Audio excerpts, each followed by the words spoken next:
What's up, everybody? My name is Brady Burek, and this is my director's commentary for my short film, Tedium. Let's get into it. I chose to make my opening title simple, basically because I'm the only person who worked on this film, so if there was a bunch of titles popping up, it'll just be one name repeating itself over and over again. So I came up with some shots that I felt fit the tone of the story, such as the looming storm overhead, clock ticking, and the time lapse with the computer with the storm in the background. And I think those fit the intro really well. From the basic conception of this film, I knew that I was pretty much going to do basically everything by myself, so I designed the project in a way that I would play multiple characters at once, and I did all the camera work, audio, and it's really interesting working on that by yourself. The hardest part for me is just getting the focus down, because you can't be in the chair and on the focus ring at the same time, so that's one of the biggest things for me. That was one of the challenges I had to overcome. For the main area that I shot and used for this film, it used to be my sister's room, but she moved away with her husband now in Texas, so now it's no longer my sister's room, now it's my office. And I had to clean up the room, get it all ready, move the desk over a little bit so I could actually be sitting in front of the window and get that shot of me with the window in the background. And the hardest part about making this film was basically just like getting the room organized on one side and moving all the other junk to the other side. One side of this room looks very neat, but if you could see the other side, it just looks like a bunch of trash piled up because I had to move it all out of the way. Another thing that I wanted to try in this project was the split to double myself on screen. And I had practiced this before, and I've done something similar with my introduction to my previous film last September, where I would record one shot moving to the right with a pan and another shot moving to the left with a pan. Then I'd put them both in the middle and feather it down the middle so there wouldn't be a big line down it. And then it would look just like this trippy, like going both directions but not going anywhere kind of thing, and it looked cool. And that's what inspired me to work on the split.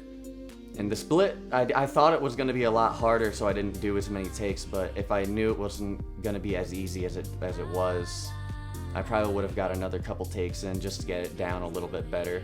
Just because I didn't get the timing of my double quite right, but I edited it to make it as good as possible. After I recorded all of my scenes, I went back and watched through them, and I wasn't too happy with the way that the audio looked, but I liked the way that visually everything looked. So this is the first time that I had ever really gone and dug deep into voice dubbing over the entire project.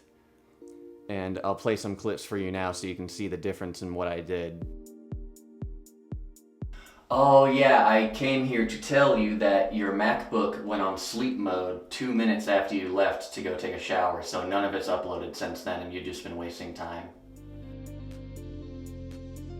Oh yeah, I came here to tell you that your MacBook went on sleep mode 2 minutes after you left to come take a shower, so none of it's uploaded since then and you've just been wasting time.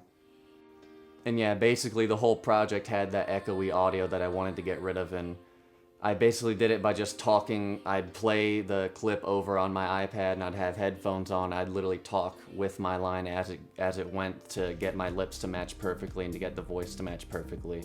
And that was a lot of fun because it turned out great. And I showed all my friends the project, and I didn't tell them that I voice dubbed over it. And after it was over, I'd ask them, like, did my lips look wrong? Did anything look off? And they wouldn't say anything. And so I was really proud of myself for that one. And when it comes to my personal character in the film, I don't really have like this is the only tone of voice that I can get most, like 99% of the time. So I wrote lines to where I wouldn't have to really act too much. So I could just really talk my way through it, because that's how I talk in real life. And so that's basically what I tried to do throughout this project. It's just kind of just literally write myself into it, not really act that way. It's not hard to look at and edit while I'm doing it, and it was a lot of fun being on camera by myself. It's hard acting by yourself also. It's a lot easier when there's another human being to like say your lines to, or like pretend to have a conversation with. It gets a lot more challenging when it's just you solo in a room, because you're not looking at anybody when you're talking to somebody on screen. You're just looking at a corner, and it's like hard to pretend it's a real person. And that was one of my favorite things that I had to challenge myself with this project, and I'm glad I worked on it.